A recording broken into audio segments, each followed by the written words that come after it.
Hi, welcome to Great Goodness. Thank you so much for tuning into this episode. We have our amazing guest, Rowena Federico Finn, with us today. Yay! And this is my partner, Karen Stewart. Hello.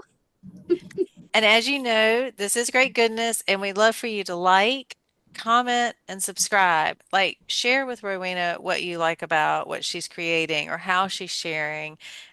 Like, talk back to us. And what are you creating? How does it resonate with you? Share that with us. And so we won't hold you any longer with me rattling on. We'll go straight to Karen sharing her oracle card. Okay, great, great, great. I don't know why I keep shuffling. I've been shuffling these cards for 20 minutes.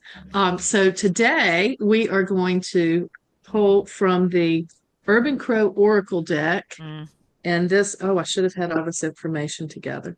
Uh, this is a deck that is, I love this deck. I It's like this created by one. MJ Cullinane. She does the writing behind the imagery that she creates.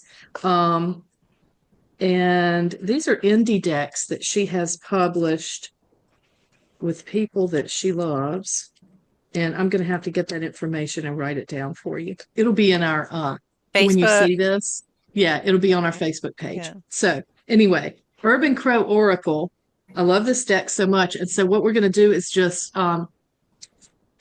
have a moment to welcome in whatever energy wants to come to us. And we're not asking a specific question or predicting anybody's future like you see in the movies. We're just going to pull a card and look at the images and see what it says to us. So here we go. Oh, and let me show you the backs of these cards. I love these so much. Mm, This is the back of the deck. The lovely crow image. yeah. All right, so here we go. Today's card is going to be Ah, well, I'm excited about this. Abundance. Oh, Oh, Abundance. Let's zoom in a little bit for you. yeah. So, That's oh, fantastic. I love this so much. I love that you have the one crow that has just selected the perfect fish and is doing having his way with it wherever he's going. He's taking it off. And so many fish. That there's no fighting between the crows. There's hmm no need. There is No need. enough. There is a gracious plenty. Yeah, and everybody's just they're just in their own space doing their own thing. I love that. And look, even the water is calm. It's just like everybody's calm and the sky is calm. The buildings are calm. It's just like everything is right in the world and you have what you need. I'm loving this. it's a beautiful card. Uh, I like that in terms of creativity too. So Karen, I think we've had this conversation um and I've been getting a lot better at this, but like I used to create and think like really carefully like where do I want to put this? Where do I want to send this to? How do I want to share this? And now I'm just like let me just share it. Like I've started just sending people handmade cards or little Right, sculptures or like whatever. I'm just like, let me just share it. It doesn't need to be in hoarded. this, yeah, yeah, or in this museum or in this magazine or in, and I know Right. that that is important when you're building a career or building a resume, that does have a value. But also, like, I feel like when I thought like that, I don't know. It felt like, oh, I don't have enough creativity to share. Yeah, it kind of makes you feel like you're coming from a stinginess of spirit when you're Well, like I not wasn't gonna use no stingy. well, I wasn't accusing you of that. I'm just saying it makes you feel that way sometimes. Like, oh, why am like I feel that way. Let me speak about myself. When I am like not acknowledging that there is abundance and I'm just like, this postcard I just made is awesome. I'm gonna hoard it. I'm gonna Yep. keep it for myself, Yeah. which is oh, that's fine. But it's also really great to know I will make another postcard and I can do this all the time, or I can make a Hmm. copy of the postcard and send it to 20 people, or Yeah. Yeah. Yeah. Abundance and abundance of spirit, right? Just Yeah. like share your great goodness. I know. And have y'all ever gotten something from a friend they made? Like just a found poem or like just what if y'all receive things like that in the Yeah. Yes. mail, maybe even. Yeah. I mean, how's that make you feel? It's the best. It really is. I actually I carry like a little bag of different trinkets that people have given me, and it just goes from Ah, purse to purse, because it's just like a reminder that it's like, oh, there are people who really care, that I'm doing what I'm yes. supposed to be doing, so I'm going to keep doing it. Yeah. I love Right? that. I That's need so one of nice. those. I Yeah, love it that. That's started a it great idea. started yeah, a friend, I was going through a rough time, and so friends invited me to visit them, and one of them gave me, like, this really nice rose quartz, and the meaning of rose quartz is, like, love, and so I Hmm. just kept that in my bag for years, and then, like, a few years ago, one of my students gave me, like, a little, um, Mm. just like a base metal, like, charm kind of a thing, but it was an acorn, and I was just like, Oh, "Oh, that's," and Yes. I've got like, 4 different things, and I'm like, I need to keep it down because I don't want to weigh my bag down. Um, right. yeah, I mean, and they're just really, sweet, special things. Yeah. Yeah. Well, I Yeah, think I think the energy that was, I think things like that have so much energy in them because the giver has put their emotion into it, and then you Yeah. receive it, and it just like it expands that great goodness, right? It's like, yes. Yeah. I love that. Absolutely. I think that's a good place to move in to talking about Rowena and what she creates and all of her abundance in Yes. creating. So I'll read her bio. Rowena Federico Finn is a Filipina-American artist whose artwork explores identity, belonging, and cultural hybridity. She combines Philippine indigenous materials with American quilting and beading traditions to create what she calls Filipino-Futurism, intricate, tactile pieces that examine the generational trauma of colonization and imperialism while looking toward a brighter, more inclusive, and culturally nuanced future. You have the most beautiful bio. I Thank you. I mean, was just gonna say the same thing. yes. Oh, Okay. And I'm not done. Her artistic practice is grounded in her experiences as a mother, her teaching, and her community outreach. Rowena is the president of the Virginia Coalition of Visual Artists, vice chair of the WHRO Community Advisory Board, and a Virginia Commission for the Arts teaching artist. She's very excited to share that the Chrysler Museum of Art in Norfolk, Virginia, has recently acquired one of her capiz quilts to its permanent collection. She lives in Virginia with her husband and 3 children. Okay, so there's so many different questions, but listen, I want to ask a question. Sure. What what does that feel like to you to have that piece become part of a permanent collection? It's amazing. uh, I was born and raised here. I live in Virginia Beach. I was born and raised in this area. Um, and, I left for college and then came back. And then I just started going to the museum. And at the mm, time, I didn't really know anything about it. All I remembered was being a kid and going and it being very quiet, like museums are.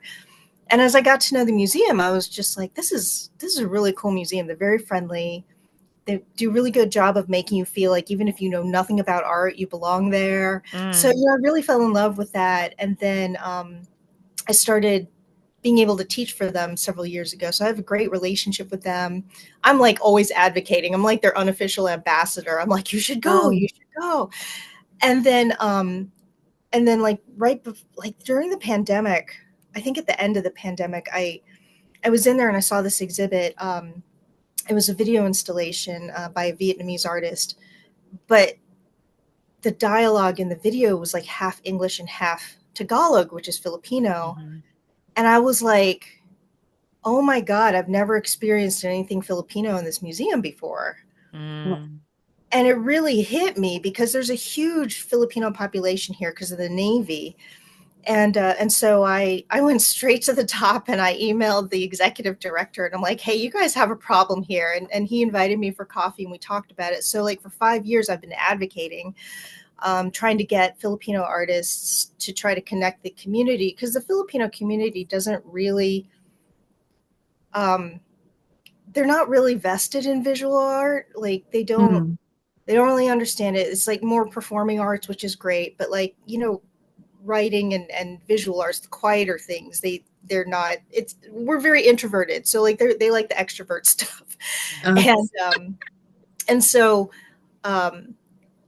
lucky for me, like I would approach them every once in a while and send an email like, hey, what about this artist? Hey, what about this artist? And never considered myself, Oh. because I didn't think that my work, like at the time, I had been doing very realistic drawing and painting. I was doing like watercolor botanicals, and I know that the museum doesn't need that, and I was fine with that.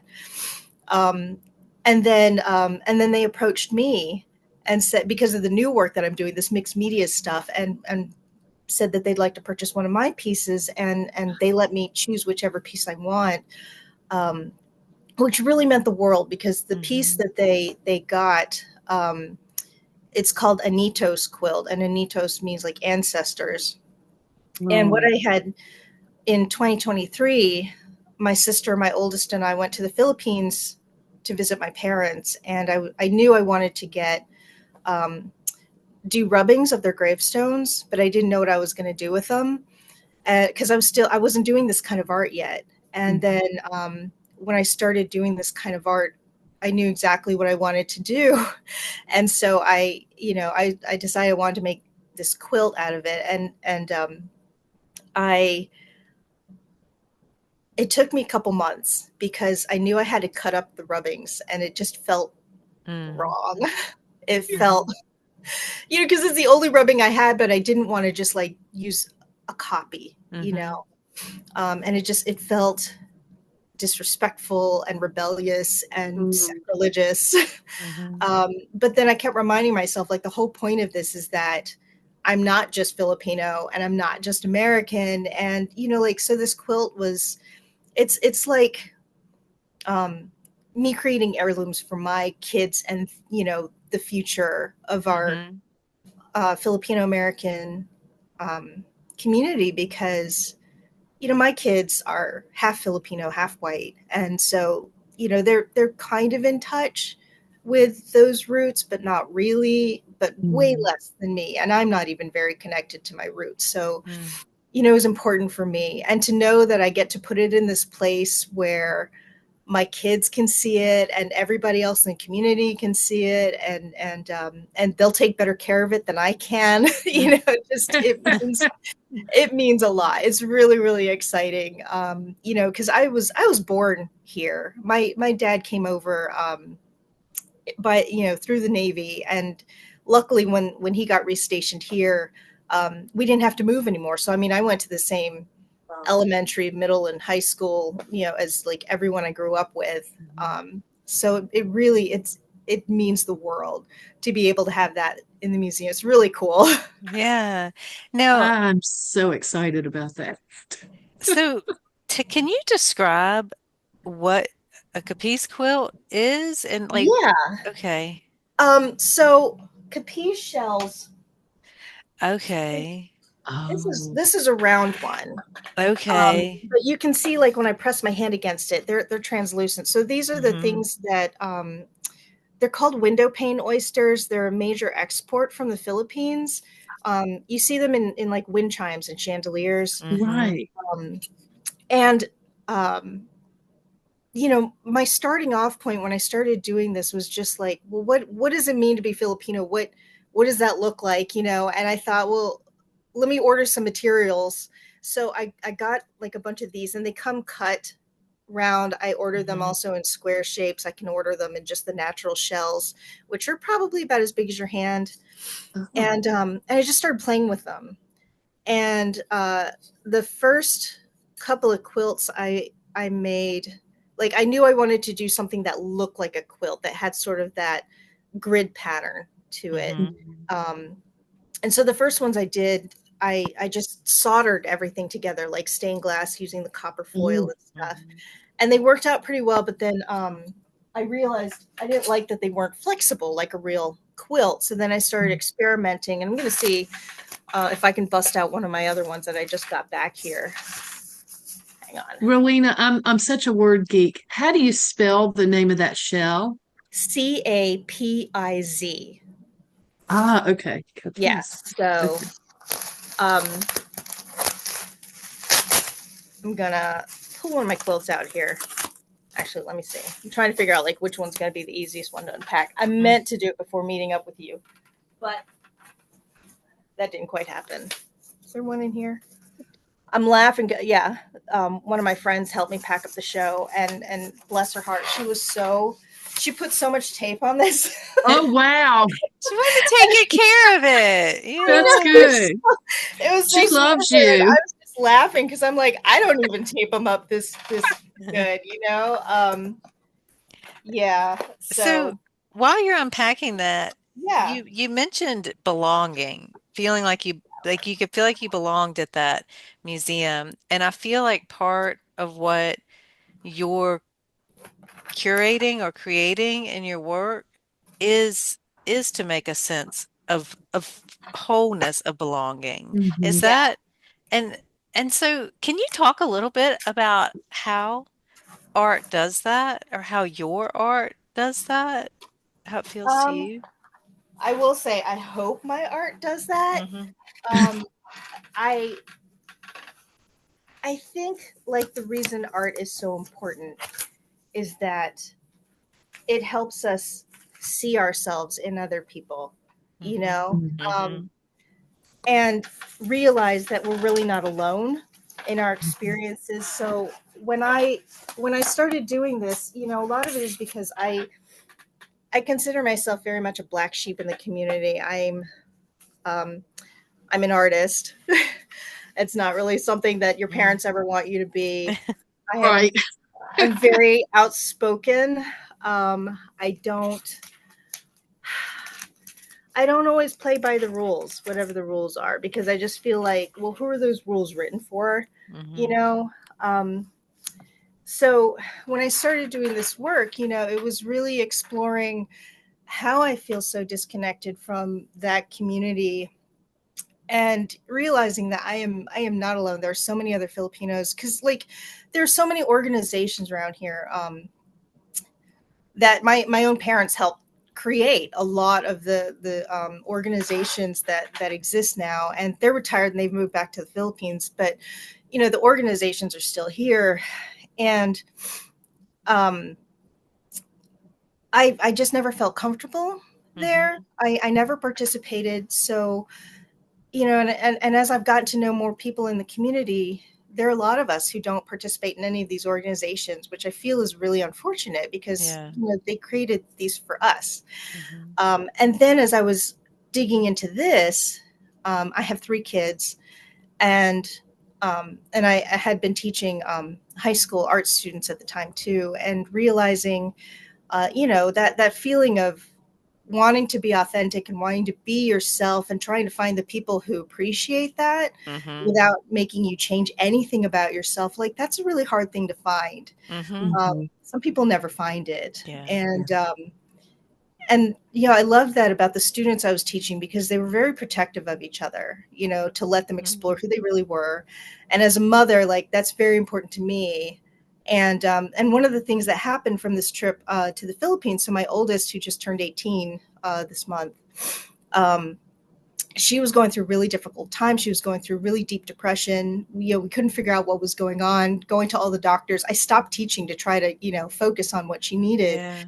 And then you know she was already scheduled to come with us to the Philippines because it would be her first trip, and was I was really nervous because she had been like sleeping up to 18 hours a day from like chronic Hmm. fatigue, and I was worried that she wouldn't be able to do anything on this trip. And you know how it is when you're out of your regular Hmm. place. She was able to embrace it and she loved it and everything. And then like we came back, and of course you're back in that environment again. And after a couple of weeks, she came to me and my husband, and she said that she realized what was going on. And the problem was that she realized she's transgender. So, I was thrilled that she felt safe enough to come out to us. So, I mean, like, I have spent the last 2 years just like focusing on getting her, the therapy she needed, the medicine she needed, like everything she needed, all the legal stuff. So, like, and she's doing great. She's doing great. Oh, I'm And so so glad. like I think about that, like, thank thank the goddess that she was born into a family um, Yeah. that was ready for that, Yes. Yeah. that could Yeah. handle that, because that's not always the case. And I've seen No. that with some of my students, and it's heartbreaking. So like that became another element, like we're like, even before this, we were all like huge LGBTQ plus allies, and because a lot of the work I do has to do with like social justice and stuff anyway. So, and I'm raising my kids that way. I'm raising my kids to be able to understand what's going on, and talk about this stuff. And I mean, like, that's a big part of why I don't always have time to to make art. Yeah. Um, but uh, but yeah, so that's a big part of what I'm trying to convey in my work, and I like doing really intricate stuff to try to get people to just slow down, Yes. because we don't get to do that. So No. I pulled out a couple of quilts. Yes. Oh, Um, yeah. the so this was like, these were my first attempts. So Oh, this, that's so there's I'll hold it up beautiful. close, but there's solder on the back of this one. You can see kind of the shine. So Mm-hmm. there's a shell on each side, and then a little fairy tale illustration from a book that I grew up with. And you can see, Oh. so like when you're close, you can see what the illustration is in the shell, but then when you hold it back, it's harder to see. And Oh, I like yes, kind of Yes. abstract from a distance. Yeah, and Yeah. you have to get up close like Yes. people. You have to get up close. You To can't really see. see until you get up Mm. close and intimate. So this one's very stiff. And then now the Oh, Anitos quilt uses square shells, and I'm going to try to pull that one like it out. So this one, this is seed beads that oh my great goodness. I stitched onto felt. But the cool Okay. thing is it's flexible. So Yeah. it's more like a real quilt. And then there's skeletal leaves and some organza on the back here. So you can kind of see the leaves there. But again, you can see like the fairy tale illustrations. It's from the same series. That book was like a big, big book for me. Um, Do you it know was really, why? I loved the illustrations. It was one of the Okay. things that made me want to learn how to draw, because the illustrations are so beautiful. Do you I know? So love that so much. Oh my thank goodness. you. That is magical. Thank you. Mm-hmm. Yeah, they're time consuming. But I like doing them because I really like sewing by hand. Um, Mm. and it's very meditative. Like when I was doing watercolor, it's very meditative. But I don't have to be in my studio half the time. So when I'm just stitching the single parts, I can hang out with my family, which is Mm-hmm. nice. Right. You Yeah. know. Um, Yeah. yeah. So I'm gonna see if I can pull up the other one because it's buried under here somewhere. So while you're So, doing that, oh, sorry, Yeah. Karen, go no, ahead. go No, ahead. no, Go ahead. you go ahead. I've asked a Okay, bunch of okay. I questions. just have so I'm so excited about the Chrysler Museum having one of your works. Me The too. the work that they have, is it similar to the ones that you just showed us? No, I'm gonna try to pull out the one that's similar. Um, Oh, okay. so the one that I'm looking for is it's oh, there it is. It's on the floor. It's bigger. The one that I've got here is about the same size. I Uh, love artists in their studios. I know, and It's like, it's a wait, let me mess. go to this alternate universe for a moment. I'm gonna go down into this Those universe. my friend that helped me unpack was so sweet because she was like, do you want me to come over and help you unpack? And I laughed. I'm like, no, No, it's gonna sit in the car for a day no, no, before no. I feel like getting it out. Okay, cool. It's coming out. Yay.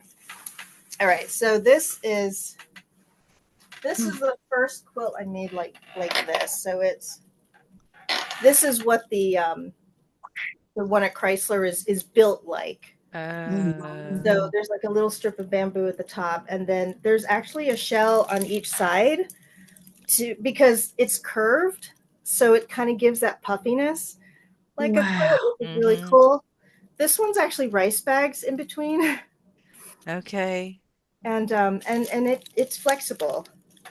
Not not Oh, like a real quilt, but it is. Yeah. I don't know if you can that hear the is sound of the amazing. shell. You can hear it, and that auditory like experience adds to it as well. Yeah. So this one Oh, there. I So love your Oh work. my goodness.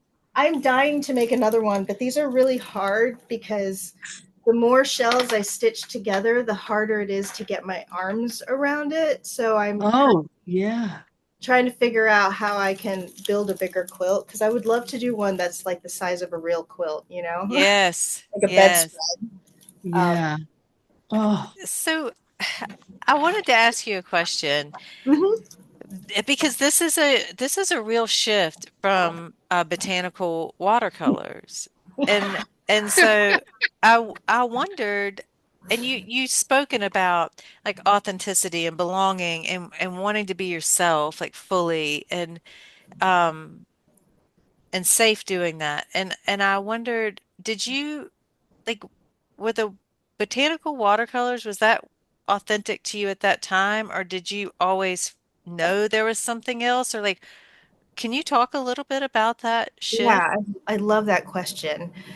Um, I was doing it really did feel authentic. Mhm. But I knew that there was something still off because I wasn't as excited about getting in the studio.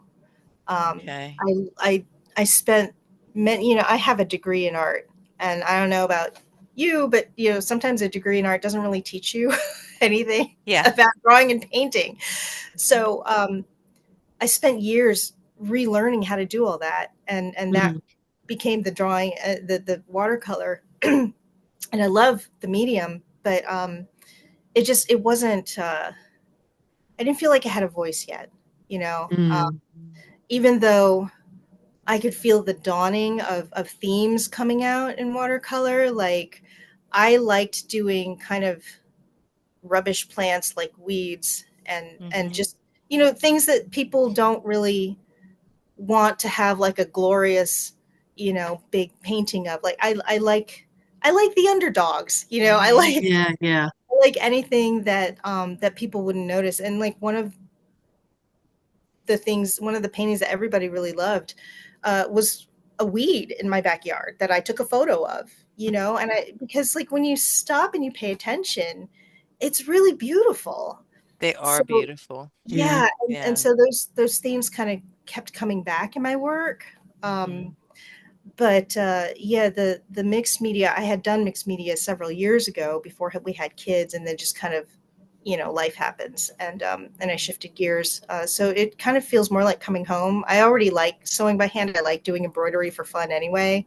So this is really cool because it's like everything in my life is played a part in getting me to this point. So it's like I can't really have regrets or anything Hmm. because I needed everything. Yeah. Yeah. Yeah. Yeah. And what I heard you say too is like, so I have an MFA in poetry, and as soon as I finished, I quit writing for, I thought it was a year, but it turns out it was like 4 years. Oh, Because I just yeah. it wasn't fun for me at all anymore. I did not enjoy it. And so but what I hear you saying is like I embroider for fun. I sew by hand for fun. Like you enjoy what I you're do. doing, I like do. what you're Yeah. creating. Yeah. It's not, how they say like, in your 40s you start to not care what anybody else thinks. In your Hmm. 50s it gets better. And like I Hmm. love getting older. Like I don't love the aches and pains, but I love not caring what anybody else thinks. So when Hmm. I started doing Yeah. all this stuff, there was something about it where I was able to say, well, I don't care if people like it or not, because it needs to come out. Like I need to Hmm. make this stuff. And like people like it, which is great. I mean, it's Hmm. like the validation is wonderful. Um, but I don't feel like I need it to keep going. You know, Mm-hmm. I'm able to get in there because I want to, and I have all these ideas of things that I want to make, you And know, share. and share. Yeah. Mhm. Yeah. Yeah. So speaking of sharing, I mean, you've taught in a few different capacities. So you were teaching in high school, like high school art, and I know you're on the Virginia Commission for the Arts Teaching Artist roster. Like, can you talk a little bit about the way you approach a class? Uh, I really try, like, I take a page out of my husband's book. He's a music teacher. He works with middle and elementary and middle school kids, band director. And he really focuses on, like, he's classically trained. So we both have a huge appreciation for foundation. But he really focuses on having the kids fall in love with music first, you know? Mhm. Hmm. Um, and my teaching approach has changed from when I first started. I was really all about, you know, you got to learn the techniques and you need to get this right. And I still feel that, but I've really focused on just making sure that people like what they're doing. You know, my favorite thing to teach is drawing because I feel like hardly anybody knows how to draw and everybody thinks it takes talent and it doesn't. It's a skill like math. Some people are better at it than others at the start, but at some point you hit a plateau, you know. So I approach it like nobody knows how to hold a pencil. Nobody knows what kinds of erasers there are. So I'll explain everything because Yeah. when I was in college, nobody explained anything. Like Mm. none of my teachers even explained like the right way to use a blending stump or, you know, why you would want a kneaded eraser versus, you know, a gum eraser or whatever. Um, so I always approach it where I will explain things to death Hmm. so that people don't feel intimidated or embarrassed because they might not know something. That's so true because And so important. yes. It makes a big difference. It really does. Yeah, Yeah. I watch a lot of videos trying to teach myself things, and it's amazing what people like they don't like, and you're looking, you're like, but what kind of paintbrush? What Right. kind, Yeah. Yeah. like there's a million of them. I don't know which kind to get to use Yeah. for this. You Yeah. know, And so yeah. not just in teaching though, in your everyday life, I think it's really important that we try just as far as being generous of spirit. I think something that Hmm. goes into that is not being so in your head that you're using terms, even in normal conversation with people, Yeah. like I'm a poet. So I might say, oh my God, I came up with the best simile today. And then I worked on it and I'm like, it doesn't need to be a simile. It's a metaphor instead. And it made my heart sing. And I'm like, that's great if I'm talking to another poet or somebody Hmm. that's had a lot of English. But if I'm talking to my husband, I might as well have just been saying, well, then, blah, blah, blah, blah, blah, blah, and then, Yeah. I because know. Yeah. I think that's a good thing that everybody should do. And it is a teaching thing, but you don't think of it as teaching, but Yeah. it's speak so that people will know what you're saying. Yeah. And I like to try Just to put throw a out bone out there. this kind of energy where it's like you're safe here. If you don't know something, I'm not going to make fun of you, Yeah. you Right. know, and I'm Yeah. not going to let anybody else make fun of you because that's the whole point of being here is to learn. And it helps, you know, we are a family of nerds, you know, my husband and I, you know, we're both teachers. You know, we like to share things with the kids and point like tiny plants out and, you know, just look at the Hmm. world and learn things. You know, anytime anyone's we don't know what something is, it's just like, hey Google, or, you know, all right, who's going to pick up their phone and look that up? And, you know, we Hmm. just are learning every single day. You know, just yesterday when I was walking to pick up my youngest is 9, so she's in elementary school, and I went to go get her at the bus stop, and I noticed this weed, you know, that I'd never seen before, and these tiny, tiny little petals, sort of like a periwinkleish color.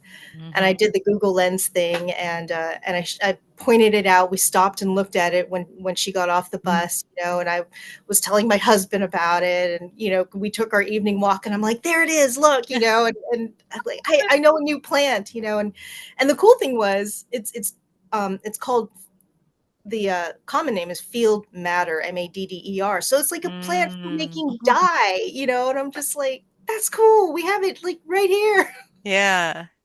Yeah. I love that because it sounds to me like when I hear you talk about it, like it's an invitation to look more closely, which I also feel like is in your artwork. I mean, that's Yeah.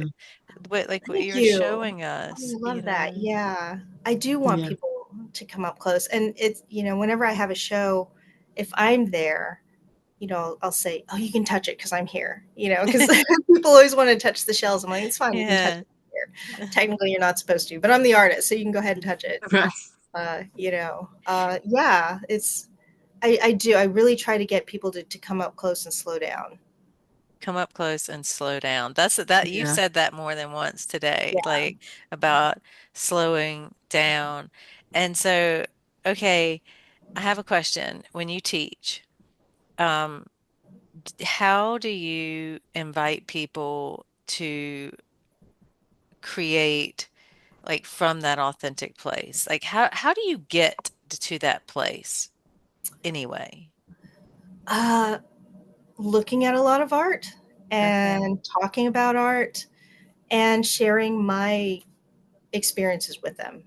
Like, yeah, so Mm, I teach high school kids. It's my favorite age group because they're not quite adult, but they're going to be very soon. And we don't really have a culture where there's like a transition for them. It's like they're kids and then we throw them into the world as adults and they don't know what they're Hmm. doing. So mhm. it's my favorite age because I feel like this is when you can have real conversations with them and they're hungry for this information. They want to know, but there's so many adults who don't want to have these conversations with them. And so for me, I try to create a space where we can learn to talk about these things in a civil way, in a respectful way, in a protective way, where we're protective of each other's feelings, but not of shielding them from truth, because Mhm. what I tell everybody is you can't make good art if you don't speak the truth. You have to be truthful. You have to be I truthful with love that. yourself Yeah.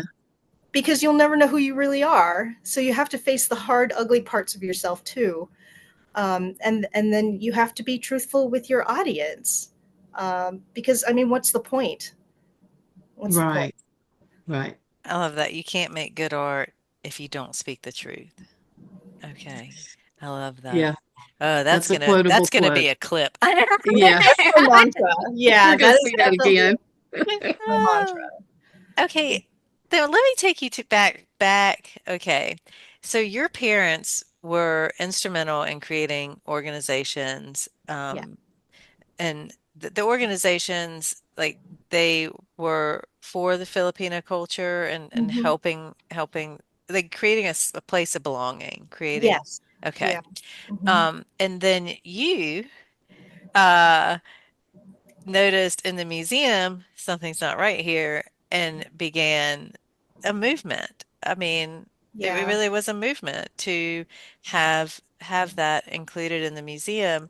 So, I mean, I feel like a good question for you is if people see an absence of something or if people feel like there isn't a place for them, what you've essentially done is created one. Your parents did, you did. How do you how do you do that? Like, what are you thinking? What's the mantra for that? I mean, it's Um, a lot of serving on different advisory boards and honestly just going to like lectures at the museum. By and large, I never see anybody like me, Mhm, you know. Mm. Uh, and that's there. I mean, obviously, there's so many layers to that. I mean, it's cultural, it's economic. There's just so many. It's historical. Um, so it took a long time because if you don't have the language for something, you don't recognize it, or you might have that feeling but you don't know how to put it into words, so then you don't act on it. mhm. Um, and so it took a long time, of working with other people, networking, learning from other people, and realizing, oh, this is what I see, and this is what needs to change. And again, being my 40s, it's great because I'm just like, well, Hmm. I'm gonna Just say it. contact people, I'm gonna ask. I don't Hmm. always get um, a welcoming response. Is fine, Hmm. because the other thing that I'm definitely learning is that I don't have to work with everybody. If they don't want to work with me, that's fine. Um, I will find a way around you. You know, Hmm. Yeah. that's, I'm just going to find a way around you. You're not the only door, you know, Yeah. because and we know that because in the art world there's so many gatekeepers. Like I'm in the Hmm. process right now of trying to understand how galleries work. um, the museum, that's been the work of several years of building a relationship. So, how do I replicate that? I don't have that kind of relationship with any other museums. Hmm. So I'm just, knocking on doors and asking like, well, how do I approach you in a way that you want, Hmm. Yeah.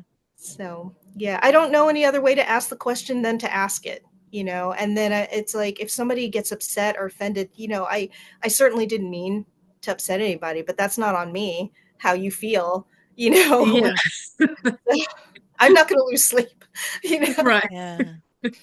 Yeah. So I think there's so much value in so many things that you have said, and I know Well, um, thanks. we're I'm gonna do my thing. So we're coming Oh, we're yeah. coming to the end, and I'm like, okay, I've got time for like one more question. Like how like which one do I spend it on? And Karen, if you have a question, now's your time. Okay. I would just say, why do you think, why do you think art's important? I'm assuming you did. Oh, Ooh. yeah. Yeah. Let me start with my assumption. I assume you think art is important. Why is it? um I think that, from an education point of view, it's how we connect all the dots. um it's where we learn empathy and critical thinking. It's where you see the through line for all the other subjects, again, connecting the dots. Like, when I taught art history, I was making my students see, like, if you look at any period in history in any region and you look at the clothes people were wearing, the way that they presented their food, how their houses looked, the color schemes, the furniture, like everything goes back to what's happening in that Mhm. time period. Always, always, always, Yeah. and you look at the writing and you look at the kind of artwork, like that shows you, like, if you really want to understand what was happening, with a culture at any given time period, you have to see the art, because Yeah. there's so many different ways to express, like there's dance, there's writing, there's music, there's visual art, and it all shows us, even if we're not saying it at a podium, like it shows us really this is the pulse of the people. This is really what's going on. Hmm. This is like the quotable quote segment of I Great Goodness. know, Right. I know. Yeah, I'm like, I talk a lot. okay. Okay, I got You, to write that you down speak too. well. You should talk a lot. You've got a lot of important things to say. Thank Thank goodness you. you I'm talk. I'm like I'm on a mission. Like, I want, in this country we don't value the arts, and we see it happening right now, right? I mean, like, Yeah. the Yes. NAEA is under attack. The what is it, like, all the NEA, like everything is under Yeah. attack. Yeah. Everything that, Art is deemed dangerous, I yeah, think. and But there's a yeah. reason. There's a reason for that because it's the truth. Yes. It's Yes. the truth. And Yeah. so I'm my personal mission is I want um education to value the arts as much as they do math and science and English, because I Mhm. mean, like, you need that moral compass. That's where that's going to come from, is from the Yeah. Mhm. arts. It's not Mhm. just Yeah. going to come from math, you know. Now, let me ask you a question. We're going over time. But I have to ask this question because all right, we're moral compass, empathy. This is coming from art. Is is part of that because with art we slow down and we lean in close to see? Ooh, Or is yeah, I it think so. okay? I think Okay. so. Yeah, because I mean, when you wasn't there was like a study that showed that people their bodies react differently when they see art in person versus when they're just looking at it in a book or online. Oh, I'm not familiar with that, but I Yeah, do, I that physically makes feel that. sense. Yeah, I right. Yeah. physically Yeah, felt I that. mean, and I do too.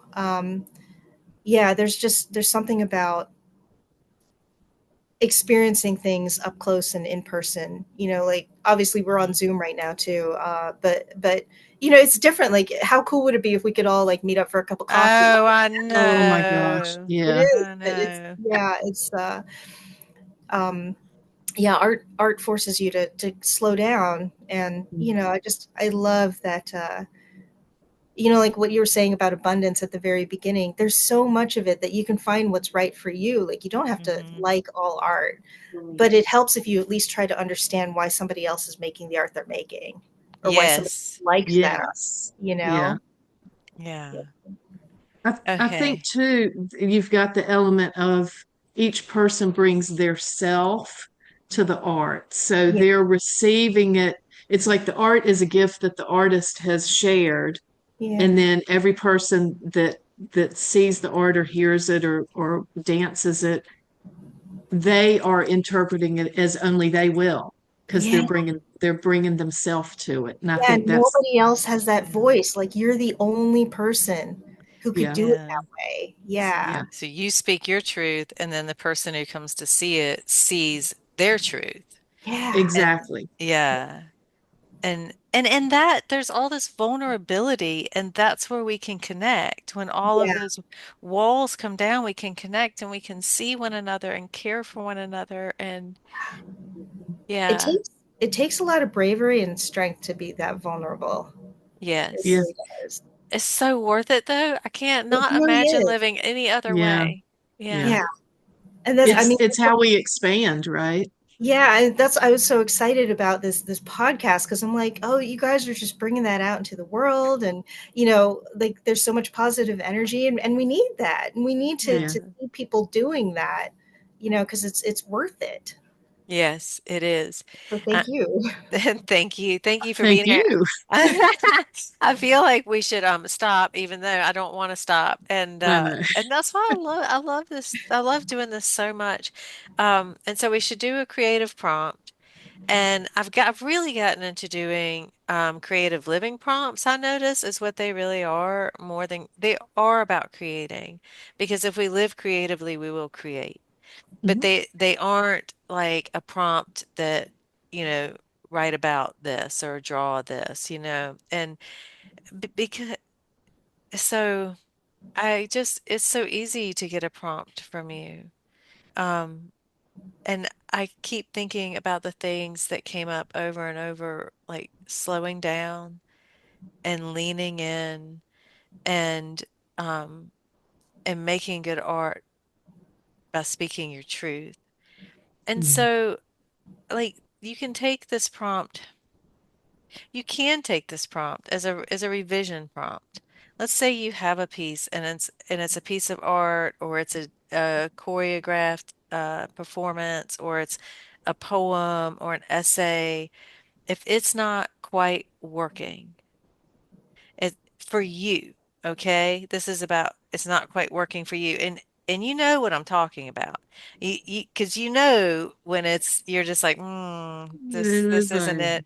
Yeah. You feel it in your body. And so my question for you to ask yourself and your art is this your truth? oh, If you're writing, have you said what you really meant to say? Or did you write around it? Is it there? Is it there? If if you are creating mixed media, what are you conveying what you really wanted to convey? Is did you did you set distance your truth a little bit from this piece, mm, or are you fully in there? Like, is there a layer of protection on that piece that you haven't lifted up yet? Lift it up.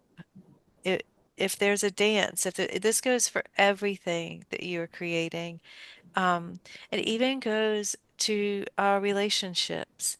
And not everyone is safe, but if you know this person is safe, but you want to be closer to them than you are